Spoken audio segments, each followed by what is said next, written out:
It is a Thursday morning on cliffcentral.com. That is our opportunity to catch up on all the things that are going on in the news. And this morning is no exception to that. We're going to do so with Nando's, who bring you the Burning Platform every single Thursday at 7 o'clock. We get to talk for between half an hour and an hour about all the most important things that are happening not only in South Africa, but in the world that have to do with society, with the economy, with politics, and so on. And this morning, as always, I'm joined by Pumi Mashigo. Hey, Pums, who is ready to go with the Burning Platform this morning. She's always got lots to say and lots to think about and lots to give us to think about. And we're also joined this morning by Ebrahim Harvey, who is the author of a book. He, first of all, has an interesting history. He's a former Cosatu trade unionist, a political writer, an analyst and commentator over 2 decades. He's a former columnist for the Mail and Guardian, and his biography of former President and Deputy President Kgalema Motlanthe was published in 2012. His new book is called The Great Pretenders, Race and Class Under the ANC's Rule. That's Ebrahim's new book, and you can get it at good bookstores now. Ebrahim, nice to see you. Thank you for joining us. Thanks very much. Yeah, it's nice to see you. So, first of all, how's the book doing? And tell us what the book's about, so we can all get excited about that, and hopefully some people will go out and buy it and take a look. I think there's so much fascination with the ANC at the moment. What made you write this book, and tell us what the thrust of it is? Yeah, I think for about 2 decades, late 1990s actually. As I said at the launch, when the effects of the macroeconomic neoliberal policy of GEAR of 1996 June took effect, and there were a lot of retrenchments, and the public sector provision of basic services was seriously affected.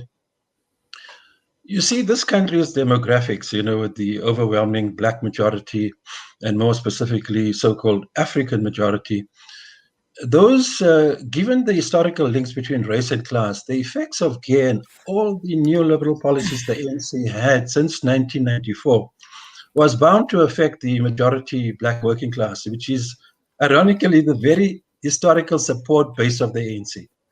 Since the 1950s in particular, the support base of the ANC has been rooted in the Black townships. Those were the people who stood loyally behind the ANC during all the tough years, exile, and everything that happened to the ANC. So after 1994, legitimately and naturally, that constituency expected, after over 3 centuries of oppression, exploitation in one form or another, white supremacy, that at least their basic needs would be attended to. And as I've demonstrated in this book, and in both my master's and PhD, people forget I've studied this area, well, particularly Johannesburg, dealing with water, sanitation, and basic services. It's ironical, deeply so, that you go and walk in the townships today and see what has happened under ANC rule. Well, no doubt COVID has exacerbated the existing, historically rooted divisions of race, class, and gender. But it's a shocking shame. I mean, sewage running down the roads. I mean, local government, particularly now, after COVID, has collapsed, man. It's a mess. The SOEs, everything, Cliff. Is no exaggeration, and I would debate this with anybody, that certainly in post-apartheid South Africa, if not historically, and even during the apartheid era, never have you had a crisis as multifaceted and deep and negatively affecting especially the Black working class as is currently the case. So this book has been long in the making. But I, in fact, wanted to do it before the Kgalema Motlanthe biography. But when that opportunity arose, I took it. But while doing his biography, I became interested in this kind of book, which explored historically. I must emphasize the importance. And historians told me that, continuously when I interviewed them, they said, and I cite them, that the problem with South Africa partly is the lack of knowledge of our history, And so that is why, I mean, you go onto social media, it's abysmal. Let me be very frank with you, the lack of knowledge and understanding of race and racism. I've penned pieces where I've talked about the emergence of a new Black racism column in the Mail and Guardian. I've dealt with this for 2 decades. There is racialism and racism by Black people on social media every day. Because you know why? They don't understand the theory and how race is defined and racialism and racism. They don't understand. So there's a lot of emotional venting of a spleen Yeah. or social media. Well, I And mean, it's partly Ebrahim, why I felt I needed to sketch this thing historically, Cliff, to go back to the origins of race and to deal with it as thoroughly as possible. I mean, Jessie Duarte has said that she wants to promote this book, that she's going to, that educational institutions, including the Oliver Tambo School, should use it as a research source, And I was happy to hear that, That's good news. Listen, I think the ANC could do with any help it can get from pretty much anywhere at the moment. She was actually abused racially and in terms of her gender this week when Well, that's why she's sensitive, when supporters of Ace Makashules said that that they weren't going to follow through with the ANC's decision to essentially suspend him. Yes. So it's no surprise that she's also dealing with a lot of this herself. But I want to give Pumi a chance quickly. It's been a hell of a week. This is probably one of the worst weeks in ANC history for a long, long time, and there are so many horrible weeks to choose from. So we've finally seen the argument between the two factions come to a head, Pums, and you've been predicting this for a long time. Ace's people are now definitely the ones who are looking worse for wear, but it's by no means over, right? Not by a long shot. But more importantly, will there be an apology coming from Ace? And will the apology remind us of Baba's famous apology, the quote that I should apologize? It's gonna be a bloodbath for a while. But I've been thinking a lot about our conversation even last week about what this is doing for the electoral prospects of the ANC. Like, all we see on the news is ANC left, right, and center. We don't hear anything about any of the other guys. And I think top of mind is going to be the ANC. They're going to come out winners on this, hey? You think they'll come out well? I think they're going to come out on top. Just because they're getting attention. You don't think it matters whether it's negative or positive? They've got share of voice. And what it looks like is Cyril is doing something. It looks like Cyril is fighting the good fight. That's all you hear. Cyril's fighting the good fight. Winning the fight, I mean, is. Just to be clear, because I don't know whether Ebrahim's heard your thoughts on this before, but Pumi's by no means a fan of Cyril's. But what you're saying, Pums, is the perception. The perception is that he's doing something finally, and that this will end up making it look like they're moving in the right direction. Ebrahim, you were nodding your head vigorously in the opposite direction. You're saying no. No, I think it's a fundamentally mistaken analysis. I mean, no. I think you're confusing things here. Cyril's dealing with we should salute his efforts in regard to because corruption has become such a huge problem, and he's certainly and sincerely making efforts in that regard and trying to bring along other players. So it's a concerted, genuine attempt. But the crisis is multifaceted. That's perhaps even relatively the easier thing to do, as deep as corruption is. The socio-economic crisis, believe me, is ultimately far bigger in magnitude than is the political crisis engulfing the ANC at this moment. Now, the one mistake that is made is to say that all this is going to help the ANC the upcoming elections. To the contrary, never before, whether you're talking of local government elections or national elections, has an election been preceded by such overwhelming anti-ANC publicists. Go into the townships, go onto social media. People who are fervent supporters of the ANC. I mean, people have become so, disenchanted with ANC rule, and they're expressing it on every conceivable platform. So where you get the understanding from that what the ANC is going through now is going to help it at the polls? No, I foresee the worst local government election results. Let me make it clear now in this year. You will see it for yourself. It will be the worst results the ANC ever happened.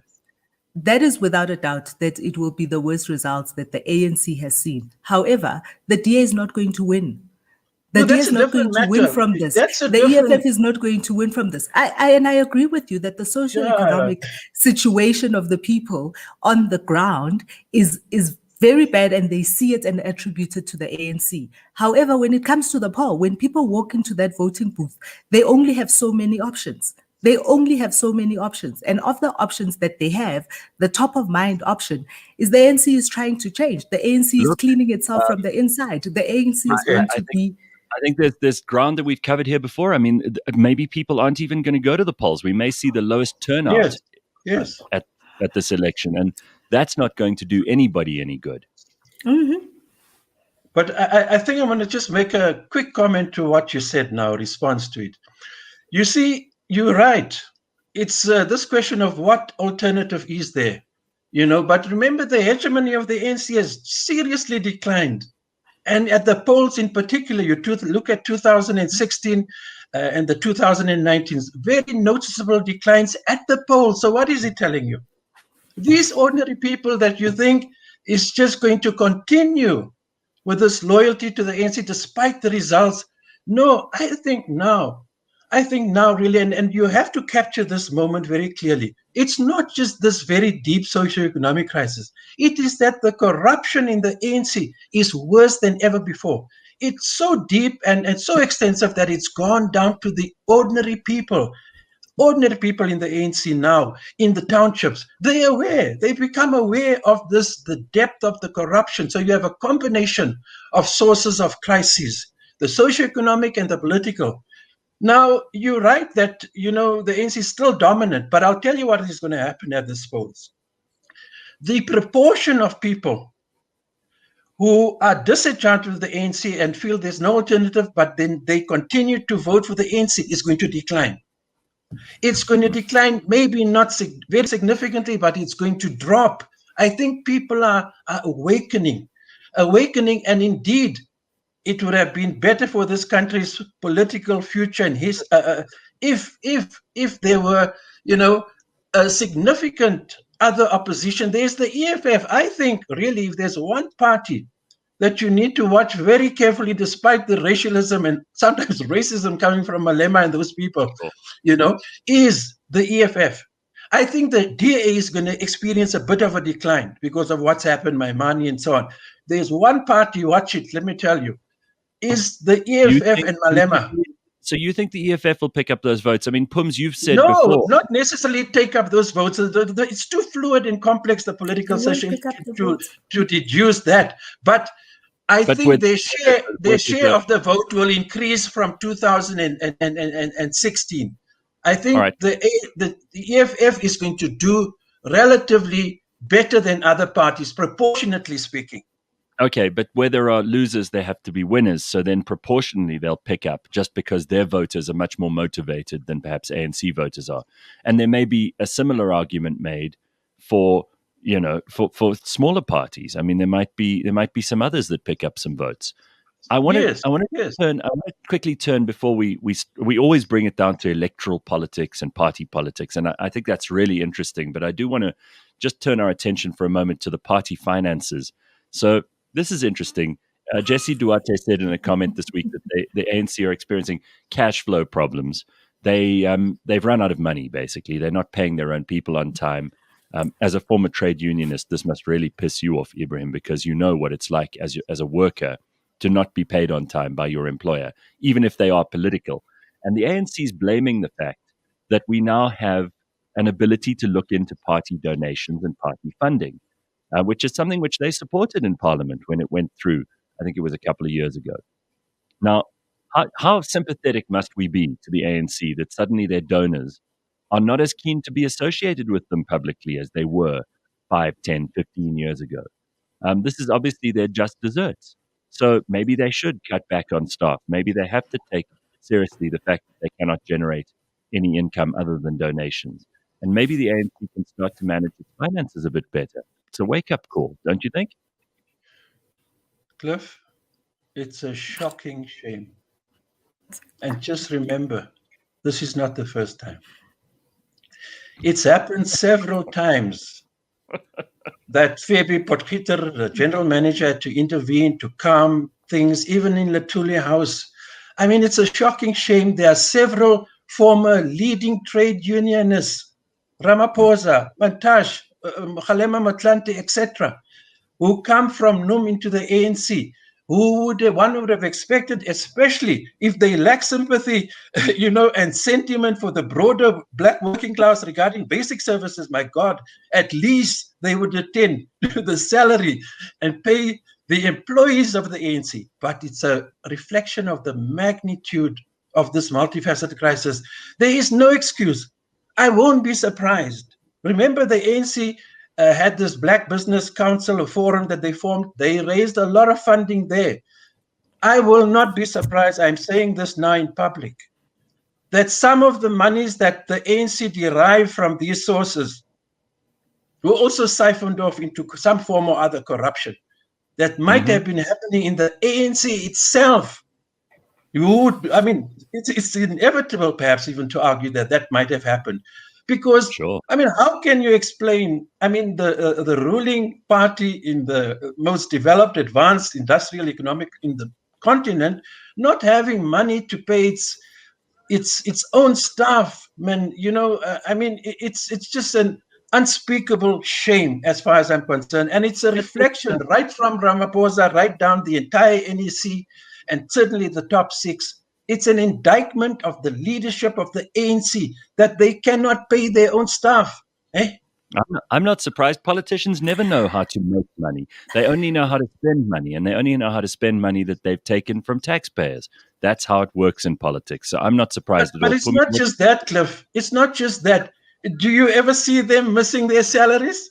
Hell no. This is the thing COVID, with the ANC. During COVID, Ebrahim, when most people were taking salary cuts, even in the private sector, especially in the private sector, perhaps, where people said, listen, in order to survive, we're all going to take a cut. Not so for the politicians. Not a chance. They all carried on being paid.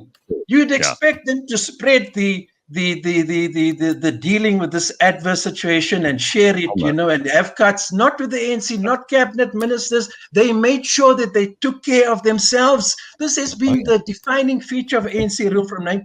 You can look at, that's why I argued in the book, in inverse proportion, Cliff, to the greater impoverishment of the black and African masses, the ANC's elite grew. Multimillionaires, people who went from rags to riches, either through political office or when they left political office into business.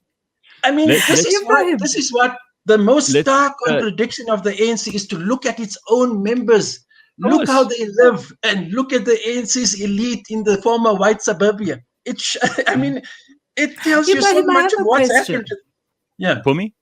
I have a question, as a trade unionist yourself.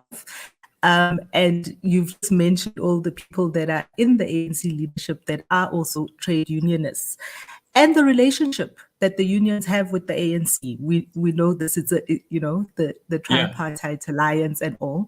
How is it not then that the trade unions are just as complicit in the socioeconomic mess we find ourselves in now? What is their role? These were their best. You're putting it rather mildly. I've written at great length about this. Let me tell you, the ANC is in power partly because of the complicity, wittingly or unwittingly, of the alliance partners, the SACP and Cosatu. Without particularly Cosatu, what is SACP? Please, man. The SACP is hardly, the SACP doesn't feature in any working class struggles. I couldn't even get them to deal with prepaid water meters to take a stance. Okay, even the Women's League of the ANC neglected those issues. But, a very big question has to be posed about not just Cosatu, the trade unions generally in South Africa. I was in the ANC, the Cosatu with Cyril Noemel since the 1980s. Look at what has happened to the trade unions with the growth of their investment wings. It has become the source of massive corruption over the years in organized labor, in Cosatu, in all the other trade union federations. Nobody wants to talk about this. Now, how can you talk about working class support coming from Cosatu and they've not even had serious research into what has happened to the investment wings? Nobody wants to talk about it. Let me be honest with you. Let's also be fair. The the unions no longer represent the masses in this country anyway. They represent employed people, mostly in state employment, who are just looking for increases every year. The vast majority of the people who we should be concerned about are people who are completely unemployed and are not represented by trade unions or by political parties at this point. All those young people out on the streets, all those young people in the townships with nothing to do, with no work, with no opportunities, with all this potential and nobody to care for their interests. It's the trade unions who are looking after a tiny percentage of employed people.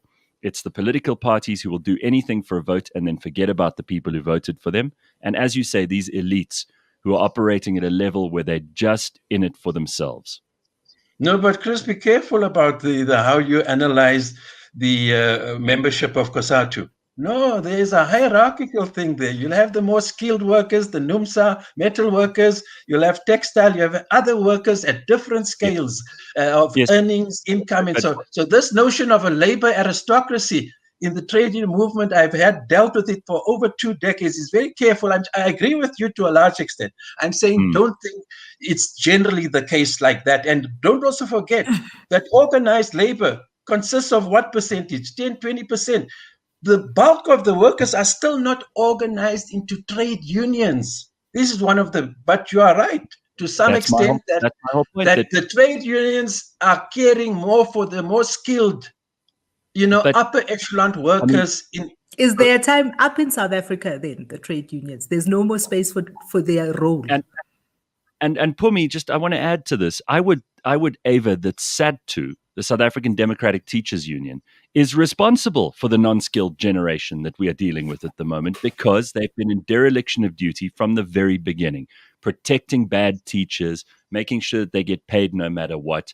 We know how awful the situation is in many township schools, and this is directly in the hands of SADTU. They have marshaled their resources and their forces and their votes in order to force this government to be soft on bad teaching. We've allowed education standards to slip, and all of this is directly attributable to SADTU. So the unions have not helped in that situation. They've made it much, much worse. No, but be careful. I mean, I think you're right insofar as I'll tell you, I deal with SADTU in the book. I mean, really, it has to be said, if it still needs to be said, if the public, just the print media alone hasn't reflected this fact. I mean, I think of all the Cosatu affiliates, I mean, SADTU has just been a huge, huge problem, in so many respects. I think it's one of the worst performing unions in this country. I could talk in various ways about this thing. But again, I think what we do, Cliff, Gareth, is to approach workers or unions too homogeneously. There are a lot of members of SADTU who are themselves critical of the leadership and what has happened. We mustn't lump members and their yearnings and wishes with what leadership is doing. It's very important that you draw a distinction between leadership and the ordinary members of the unions.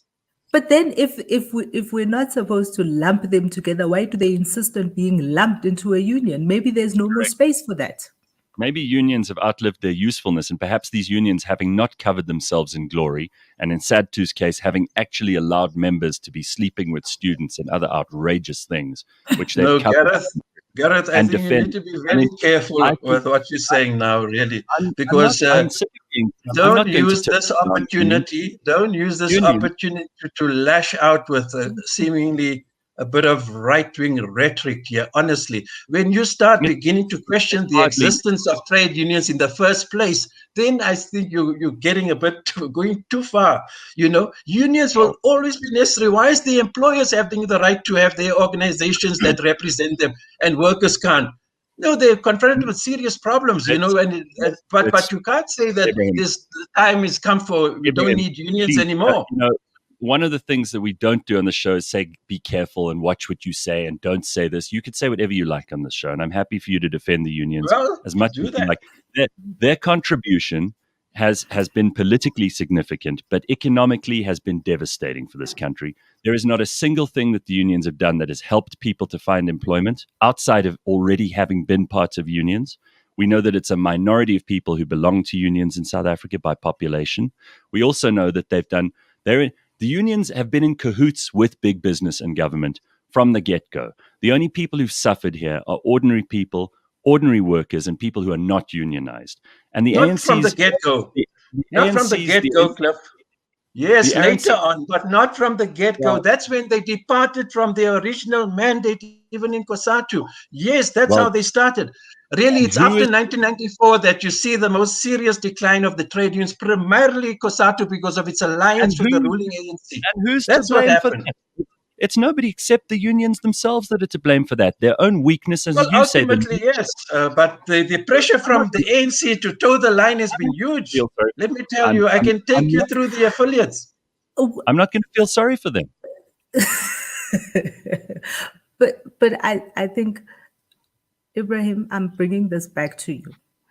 Yes. Have the unions in South Africa then outlived their usefulness? So if you say they have departed from their mandate, if you say that they are complicit with government in getting us to the socioeconomic state dishevelment that we are in, is it not then time for us to say, well, they did the job that they needed to do when they needed to do the job, and they are no longer relevant for us? We need to find other ways. No, I don't think you can say Cosatu or any of the, well, let's say Cosatu, because it's an alliance with the ANC, is complicit in the deepening socioeconomic crisis that's affecting its own members. I don't think you can. The problem is Cosatu's lost the independence with which that they had in 1994. That is it. And increasingly, it's been corroded. The sense of independent action in the interests of their own members and the wider working class has dwindled increasingly since 1994 under the concerted pressure of the ANC. The ANC puts enormous pressure on Cosatu to toe the line. So how come Cosatu, there's so much to be said about that. Why didn't Cosatu stand up for themselves? I mean, if they can't stand up for themselves, how can they stand up for the workers? Well, read the book. Cliff, read the book to see. I deal with Cosatu. I deal with these very questions you're raising sharply.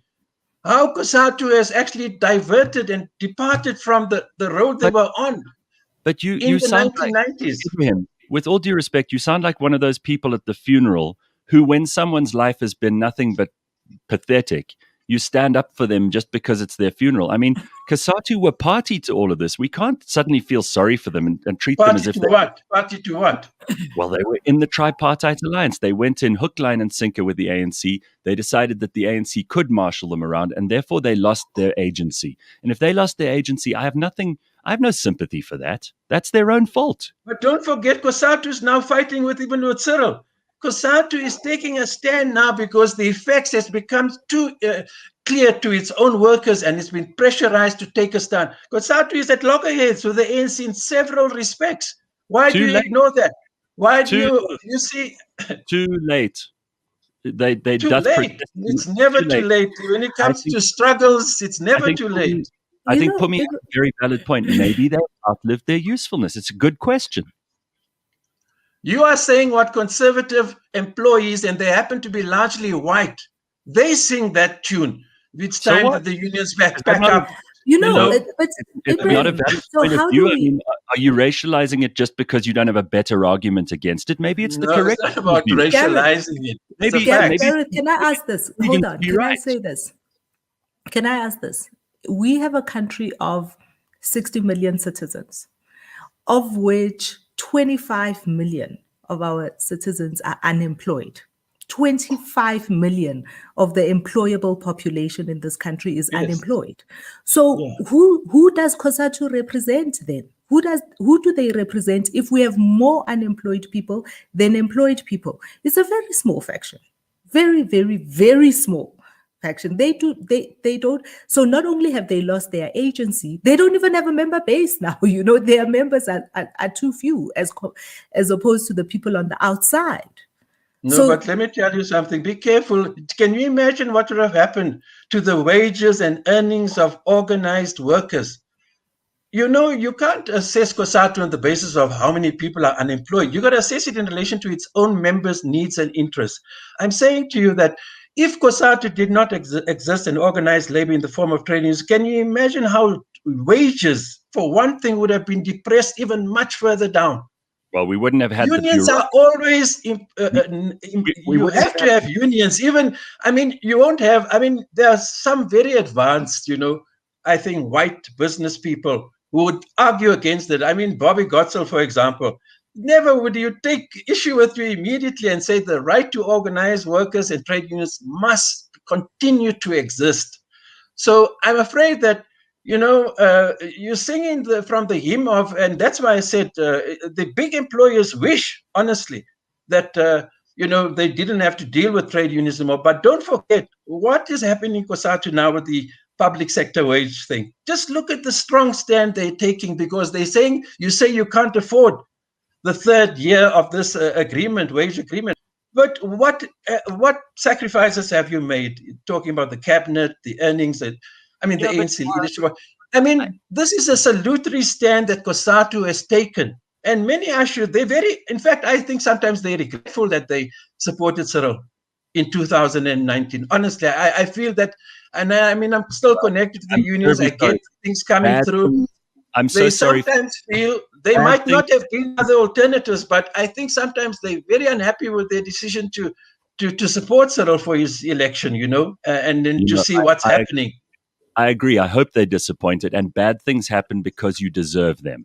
They deserve this. This is what they're getting. You know what South Africa doesn't deserve is the huge public sector wage bill, which the unions have been fighting for years without us getting anything more out of those people, with an expanding bureaucracy, with things we cannot afford anymore, Ebrahim.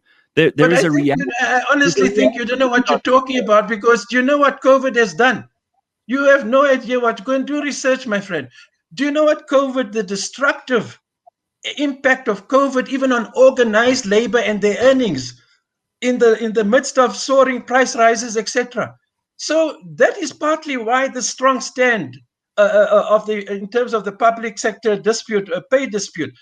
You are misreading the situation seriously, and what you're doing is to take your eyes away from the devastating impact of COVID on the lives of workers generally, including organized workers. I think, you think they just fighting for this public sector wage thing because for the hell of it? It's Ebrahim, because COVID has had a devastating impact, Gareth, which you ignoring.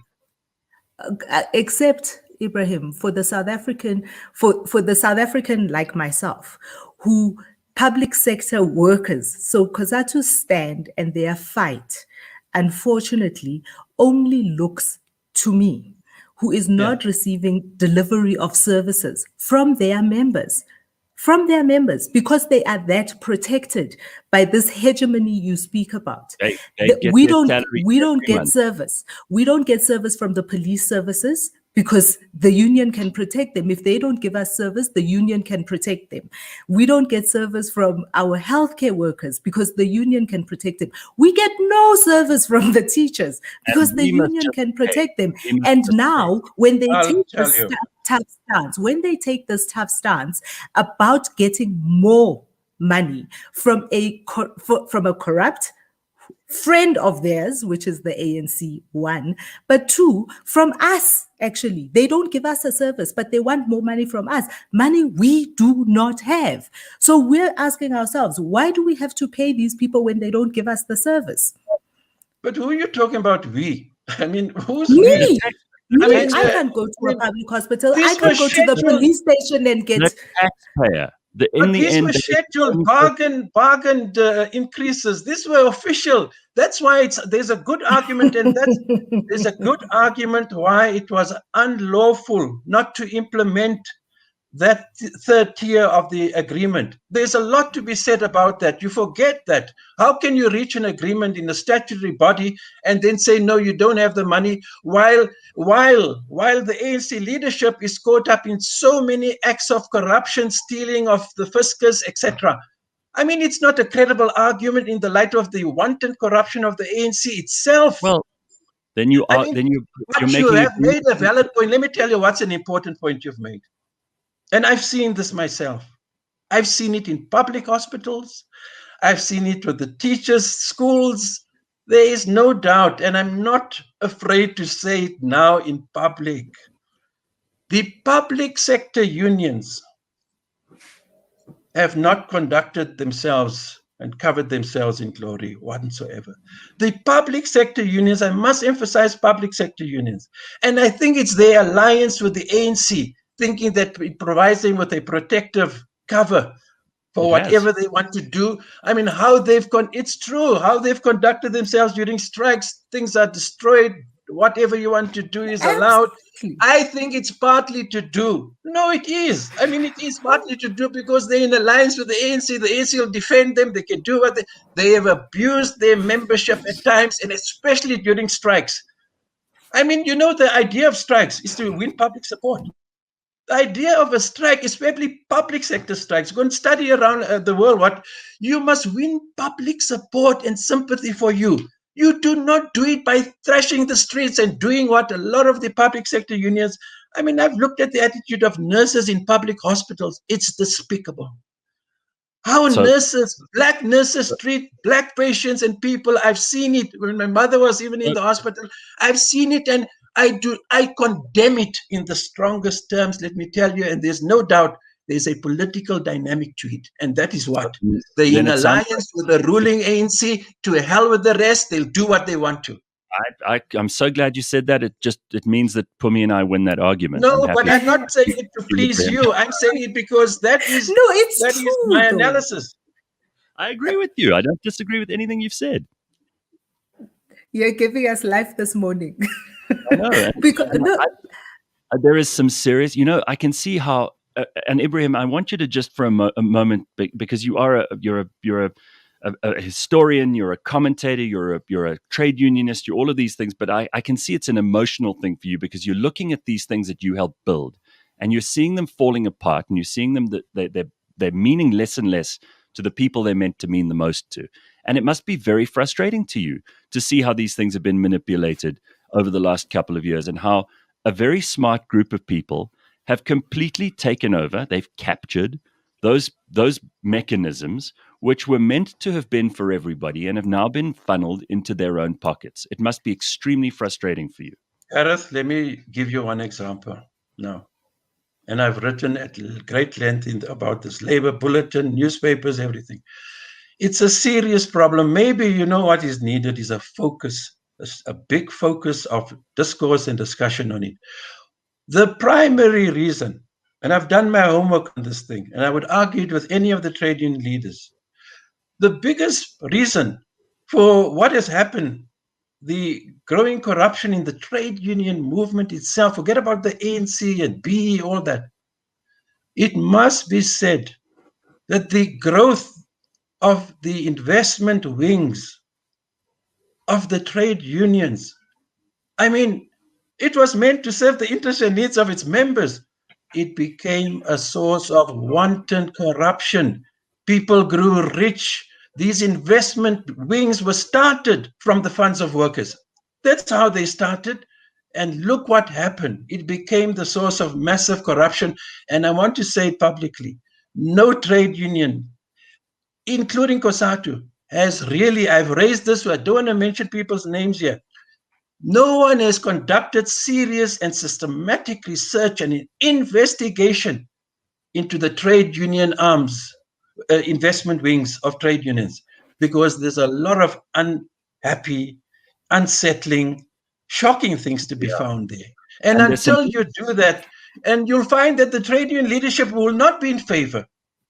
I've raised this many times of that kind of investigation and research, because I think we want to talk about white monopoly capital and the rest of it, but when it comes to these things, we want to close our eyes. It is a big problem in the labor movement that has not been dealt with, certainly not comprehensively, or even begun to have a serious debate about it.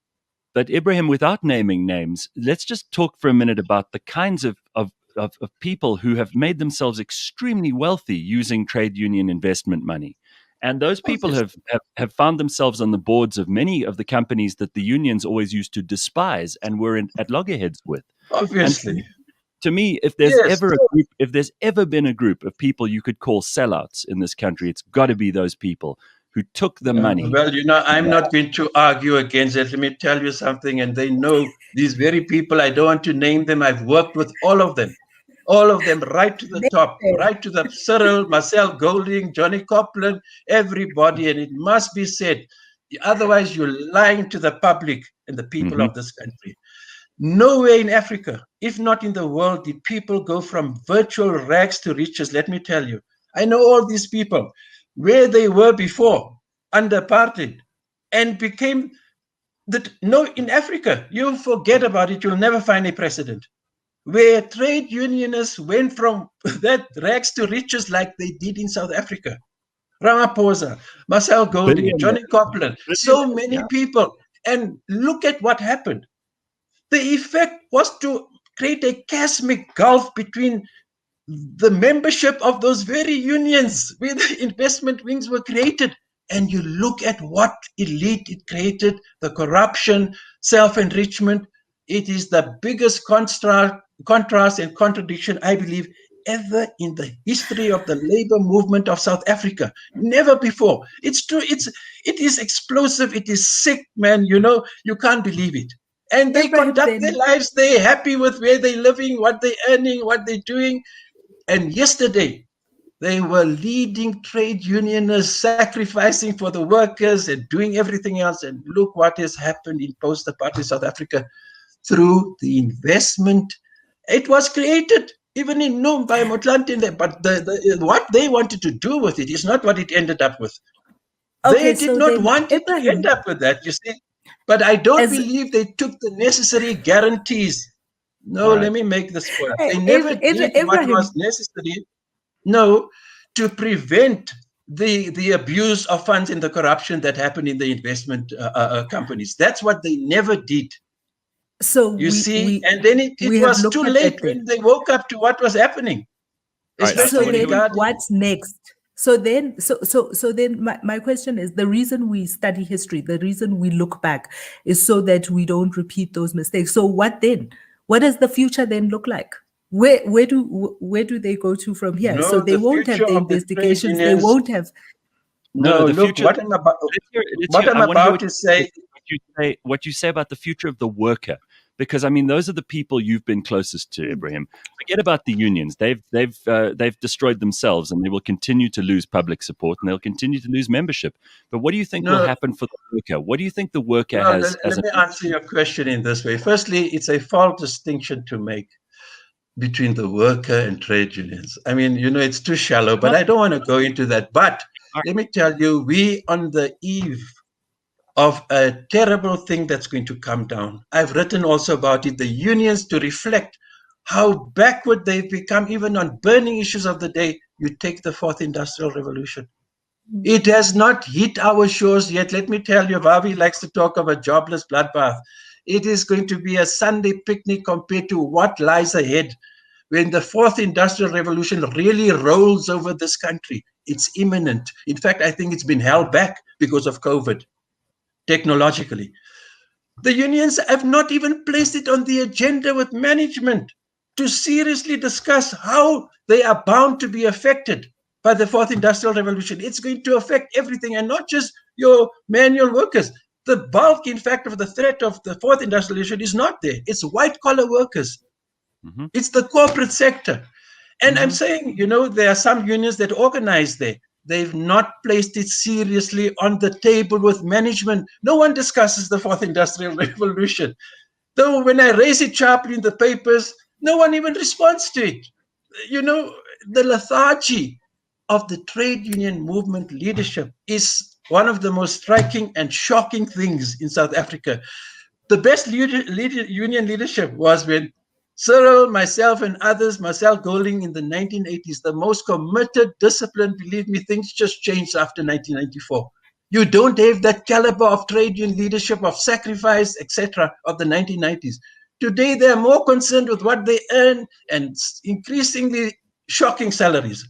I earn $550 a month. When I left the unions in 1987, 850 Rand I earned a month. Can you try to understand? Look at what the people earn today. It's part of the problem. It's part of the problem. All I hear, so what I hear from you is precisely what we see. So we are in violent agreement because of the fourth industrial revolution, because of their lethargy, and because of their, I suppose, more than anything, they are so used to being in a position of power. They are dying. They are dying. We are in violent agreement about this. There is going to be, because with the fourth industrial revolution, it happens the world over, right? Workers' wages decrease. And when workers' wages decrease, they are unwilling to share that with the union. They are unwilling to pay their union subscriptions. Less people are out there working, less membership in the unions also means that they have less leverage and less power with the government. So they will Look, not be able to say to, to the government, we bring to the table this number of voters on your side, so you have to take us seriously. They're dying. no, let me tell you, I'm very worried what lies ahead. You know, you're just talking about decline of erosion of wages as a result of the fourth. Do you know what is? Have you studied the fourth? You're going to have massive chunks of work, traditional work categories like accountants, gone. A whole lot of areas of work you will not find. So the erosion of wages is the big structural thing of how work is organized and production. Oh, robotics, artificial intelligence. What? The unions are not ready for it. I don't even think they've had serious discussions amongst themselves. I said it in articles in Business Day and other newspapers. Nobody even responds. That's the very interesting thing, you know. Letters to the editors. No, we differ with you. Or nothing. No one says anything. I mean, nobody says anything. Ebrahim, Oh, can I quickly, because you are one of a dying breed of true believers, and you mentioned what unions were like back in '94. I don't mean this in any patronizing way. I promise you, that there are just very few people who think and talk like you left, because many of them have become those billionaires that we were talking about earlier, and who've abandoned their principles. Who are the other true believers? Who are the people who you feel are still carrying that flag? Because there are some. There are people who have not sold out. There are people who believe in the workers' rights, who believe in the establishment of unions, who believe in membership of those unions, and that the leaders of those unions ought to look out for the workers. But there are very few of them. So you probably know them, and they're probably your friends. No, it's the ordinary workers. It's the most ordinary people. That's the answer, and it's an important question. It's the most ordinary workers and people with little education in the townships who struggle daily. I mean, whose leadership has betrayed them, whether it's the ANC or the trade unions. And there's still the stirrings, the wish, the aspirations for a change of life, increasing living standards, so legitimate. I mean, since 1652, do you know that it's the first time in 1994 that we had a non-racial democracy where you could go and vote? I mean, except for a period in the Western Cape where, you know, you had the ballot there with black people. Yeah. It ended 1936. But, I mean, there is no country, arguably, where race and racism was so entrenched like in South Africa. No country where the exploitation was so vicious. So what happened in 1994? I mean, can you blame every worker, every person who said, the ANC coming to power, we supported them so many years. Finally, our lives are going to change. Today, go with me. You've seen it in the town. Go and see what is happening in the town. You can't believe it. It is an absolute shocking, unmitigated shame and a reflection. The ANC will hate me for this, and they'll hate me for the piece in the Business Day yesterday in the book. I know it. But there are some big people there who will appreciate. Kgalema Motlanthe is one of them. He'll tell you, you are right there. You're right there. Okay, we differ here. That's a different, he's a very different man. But the bulk of the ANC leadership would hate you. They don't want you to talk about these things, you see. They want it suppressed. But in answer to your question, it's the ordinary working people. It's the masses, so-called. And increasingly, let me be honest with you, there's a gulf that's opening up between the formal leadership of trade unions and other civil society structures. Don't think it's just the trade unions. There are things happening, money, commercialization, etc., all over across civil society, but primarily the trade unions and through the investment wings. But a big difference is opening up for long, just like alongside the ANC membership and its leaders, the trade union membership and its followers, its members. It's big, and it's becoming increasingly greater. In fact, it's a great feature of the crisis, but not sufficiently addressed and analyzed, is the gulf that's opened up between the ANC leadership and its members and supporters in the township, the ordinary members of trade unions and their leadership. Go and look at how these people live, what they've done with the investment wings to enrich themselves, while their members never really enjoyed what the investment wings were originally founded to do. Absolutely. I want to close it off because we're out of time, but this has been a long time. It's been a long time coming to have this discussion about the unions, to have a discussion about your book. But please, Gareth, don't exploit my views and arguments for your own agendas, please. How would I do that? I don't know how to do that. I'm not a politician. Own agendas, Gareth. I'm not looking for votes. Ebrahim, this is a conversation I've been wanting to have for a long time. Don't worry. You're not in the communist You're not party in the now. enemy camp. I'm not an insurgent, I promise. This is just a really interesting conversation. If you want to read more, there's Ebrahim's book. It is called The Great Pretenders, Race and Class Under ANC Rule. And you can find out more about his points of view there and his essentially his telling of the story of just exactly the stuff we've started to indicate has happened in the unions this morning. But Ebrahim, don't worry, no exploitation. As far as I know, I have not commanded any of your labor this morning, except to have some of your thoughts.